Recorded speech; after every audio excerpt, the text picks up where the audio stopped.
I am Raziel.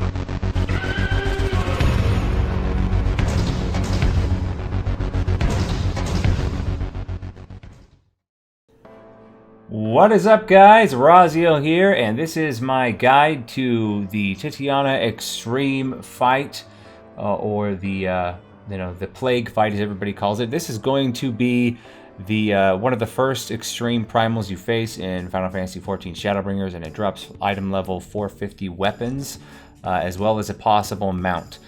In addition, you can get a drop for crafting materials to create a orchestron roll. But this is going to be the general strategy used in Party Finder. So this is more of a Party Finder guide. Some static groups may have a slightly different approach, but this is generally what's going to be used in the Party Finder. Now, as you can see, I am the off tank in this particular situation. A Gunbreaker is the main tank. It doesn't really matter in most cases who's main and who is off tank. Actually, in the situation I'm in now, it would be better if I was the main tank, but we didn't do it that way. It's still possible to do it the way we did it. So just keep in mind that all the tank combinations work, but some will be easier, make the fight easier. Some will make it where your tanks have to pay a little more attention. Now keep in mind, this fight here is from a tank perspective, so that's how I'm going to be approaching the fight. Tanks will get the most benefit out of this video. However, all DPS and healers should be able to watch the fight in full, because I'm going to show you a full successful run with no problems, and be able to surmise what to do. Alright, now onward with the guide. So as you can see at the start of the fight, we have me as the off tank, labeled with a triangle. You can label the off tank with anything if it helps you see better. And then we have 3 other players that have link marks, and you'll see how that comes into play later on in the fight. This is for a mechanic in phase 2 and the final phase of the boss. So get 3 volunteers, or 2 healers and a DPS, 3 DPS, it doesn't matter who you link up.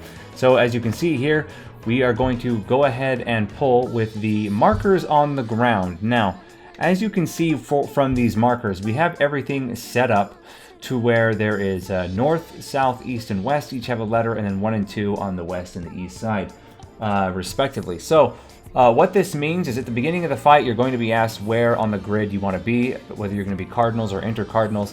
If you're melee, you're generally going to be either northwest, south, or east. Directly around the circle in the middle of the room during a lot of these mechanics.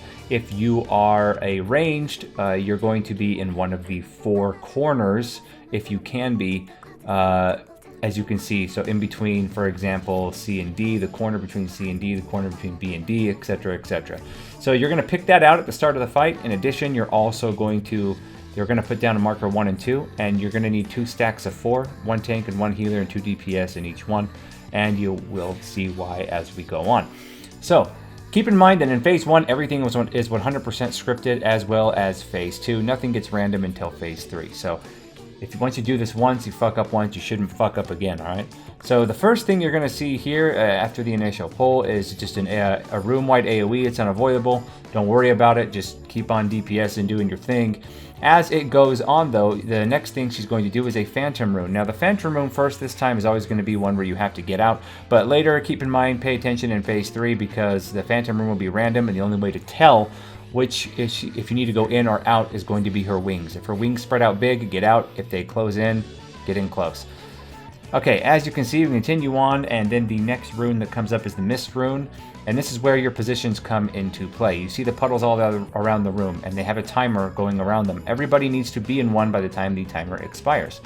And as you can see here, it expires, and it creates a puddle. If one is missed, it creates an ad, and it's pretty much a wipe, as those ads just fuck everybody up. Now, as you keep going here, the next mechanic is the stack mechanic. So for the 4 people on the east side, 4 people on the west side, as you determined first at the beginning of the fight, you can see the AoE come in here, hit each group. Then once that's over, you go back and start DPSing. The puddles at this point don't mean anything. Then there's going to be that right there. You see, that's Divination Rune. Divination Rune is the primary tank buster. Just have a tank. If you're the main tank in the group, hit a cooldown. If you're the off tank, maybe you can help them out if you want. This mechanic here, Chain of Brambles. Now, this is something I want to show you as being very important, because this happens consistently throughout the fight. Chain of Brambles will happen, and it chains everybody. It chains everybody to somebody else. If the general rule is, if you are a tank and healer, you're going to run either northwest or northeast. If you are a damage dealer, you are going to run southwest or southeast, pretty much in the opposite corner of the other person you're tethered to break the tether. If you don't break the tether, you and your partner are going to die. Just always keep in mind, tanks north, healers north, and of course, DPS south. Now, the fight goes on. This is pretty much phase 1. If you've gotten to this point, you're fine. She's going to cast Midsummer Night's Dream, which is going to change the arena here. And as you can see, the arena now changes. Now, this is where the chain links and you being the off tank comes into play. What you are going to do is, once you see this tether come out, as you'll see me grab it here, I run to 1, max melee range, get everybody away from me. I let the first hit me, then I hit my invuln, living dead. If you're another tank, you'll hit your invuln here. It's a little harder with warrior because your party's gonna have to adjust because how close you have to be. You're gonna get hit 3 times, as you can see here. Then you're going to pass it off to chain link 1. Okay, they get hit. Then chain link 2 takes it from them. They get hit. Then chain link 3 runs in, takes it from them, and you're good. That's that mechanic, okay? Now, as you continue on through the fight, other mechanics you see, there's Fey Light again. Fey Light now, keep in mind, Fey Light, this is the first time you have seen this mechanic. Fey Light is a tank buster that must be shared between 2 tanks. However, have your other tank use their invuln here. Now, in this situation, a Dark Knight will be able to take this 2 times. Both times that this happens in the fight. It happens once here, and it happens again in phase 3. As a Dark Knight, your cooldown will be up again. If you want to take both, you can. So in this situation though, a Gunbreaker won't have his cooldown back by then. And as you can see, when we get there in phase 3, I just share it with him as the mechanic is normally meant to be handled. I believe Warrior and Paladin are both okay at taking that twice. I'm not 100% sure though. If your cooldown is 300, if your invuln's 300 seconds, you can do it. If it's more than that, you'll need to share it. Now, as we go on, here's the brambles again. Tanks go north, and as you can see, this time there are roots. You want to run in the corner, your corner, north or south, depending on if you're a tank healer or DPS, the corner that doesn't spawn those roots. As you can see there, the north east side didn't spawn the roots, so that's the way me and the other 2 healers ran.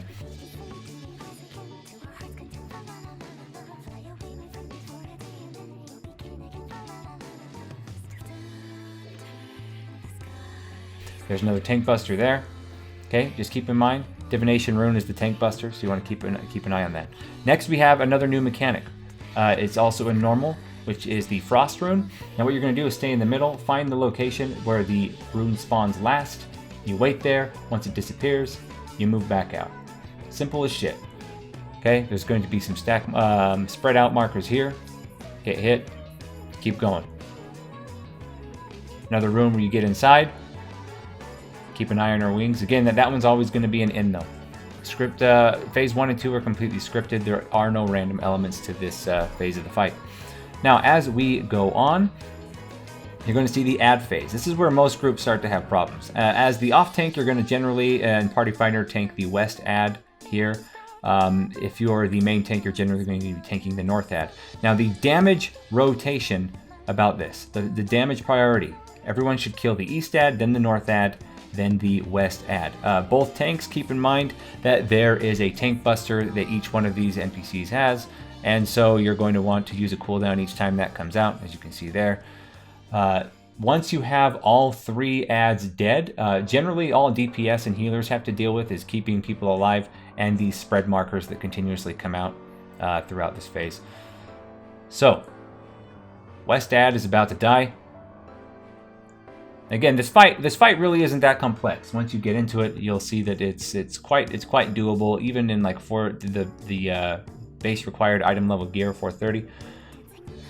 Now she is going to respawn the ads, only this time they're going to be fucking huge. Okay, it's, you know, like straight up King Kong up in this bitch. All right, so what we're going to do next is the same tanks tank the same targets. There is no longer a tank buster on these big ads. However, each hit they do, each physical melee hit, it does hit harder than they did before. So just use cooldowns as you see you need to. And the kill order is exactly the same. There are still these same markers, but there are also going to be some stack markers now. East, north, west. That's the order of kill or DPS to get these enemies down. Now, here comes another new mechanic, and keep a close eye. This is another mechanic that generally causes a lot of wipes. You will see these vines spawn in. The vines will always spawn in either the northeast and southwest side, or the northwest side and southeast side. What you need, so they're kitty corner from each other. The direction that the tendrils are hanging down towards is the direction they're going to hit. And as you can see on the screen now, there is a giant glowing circle, the point of impact that's going to come in and cause a pushback. If you are too far away, you're going to get knocked off the edge and die. If you get slammed by one of the vines, you're going to die. And at the same time, we have those brambles coming in, the linked brambles to each other. So this mechanic may seem overwhelming at first, but it's actually quite simple to deal with. Remember the old adage, tanks and healers go north, DPS goes south. So as you can see, in this situation, because these tendrils here are going to be hitting the southwest corner, that means the DPS need to be on the southeast corner, and they're going to run as close to the impact crater as they can without actually stepping into it, while the tanks and healers are going to step to the northwest corner. The pushback happens, everyone gets knocked back, you wait for that to dodge that, and easy as shit, just like that. It's going to seem really overwhelming. Next there's going to be another stack marker here and some spread markers on 2 other people. If you get the stack marker, stack up. If you get the single target ground effect, get away from the people that are stacking, okay? Then you continue on, kill them, and now you're going to transition into the final phase of the fight. Now keep in mind, if your DPS sucks and you're too slow at this point, this big super ability here will kill you if her bar reached 100% during this ad phase. Ours did not, obviously, or this guide would be over. Now, we go on. Now phase 1 repeats, but it mixes some mechanics, and now all of the runes that go in or out, the phantom runes, are going to be random. So first she does her mist rune again, the water puddles, but then immediately after she does her phantom rune. As you can see, we looked at her wings and we need to get inside. If you are hit by this, you will be feared off the edge, and one of these waters will get missed, puddles will get missed, and you will most likely wipe. Okay, so now we just repeat. Here comes the stacking AoE phase. We get on here. Now she's going to mix in the vines on the ground with this phase. How you deal with this, it's very simple. As you can see here, the vine markers are going to either spawn east and west or north and south. You're on your marks, which are always going to be east and west, sorry. You're on your marks that are always going to be east and west. Now, if you see, as it happened to us this time, that the purple markers indicating where the vines are going spawns directly behind where you're standing, both groups need to move to the puddle to your left or clockwise. Same thing, left or clockwise. As you can see, we adjust here because those spawn just behind us, and then you're going to be fine. The vines will not hit you. If they spawn north and south, you can just stay where you're at. There's no need to move clockwise. You can just stay where you were at for phase 1 when you did the same mechanic. Continuing on. Keep DPSing that bitch.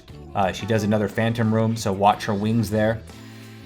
And then we have the tank buster, the Fey Light, that because we have a Gunbreaker as the main tank, his invuln isn't up. I'm going to have to share it with him. Again, these AoEs come out, mitigate damage as you can. But the next major mechanic here coming up is the tank buster. Fey Light, I jump in on top of the other tank. We pop some cooldowns. You're going to need probably 1 or 2 cooldowns to prevent this, because you see it splits the damage, and it's the third one kind of hits hard. But we're both okay there, and then I move back. From this point on, every mechanic you've seen already is going to happen again. So like, for example, here we have the Frost Rune again. You handle it the exact same way. Nothing else comes out at the same time, so no need to worry. You move in, the exact same mechanic again. Spread markers, no problems. And then the tether mechanic is going to come out again. Handle it the exact same way. If you're a tank and you don't have an invuln and you're supposed to take it, then just 6 people need to trade the tether off. If you're a Dark Knight like me and you took it, you can do the exact same strategy. See where I sit here, I get hit once, then I hit my invuln, my Living Dead invuln. I try to stay away from the party so I don't, you know, clip them with that circle. Could have had more uptime on the fucking boss there though. Okay, so I get hit a 3rd time, then we do the exact same thing. Tether's grabbed. And that's pretty much it, guys. If you get to phase 3, you've pretty much got it. You just repeat the same thing over and over and over again that happened in phase 1 with just a little bit of a twist on the mechanic. But anyway, guys, this has been my guide to the Extreme Primal. Hope that you found this helpful. I will be making a guide to the Innocence Extreme as well once I get the footage for that and get everything squared away. But if you want to come hang out with me in my stream, you'll see my Twitch link here on the screen now. If you don't, then don't. I don't give a fuck. But thanks, guys. If you like my content, comment, subscribe, ring the little alert bell, and as always, my friends, keep it real and take care of yourselves.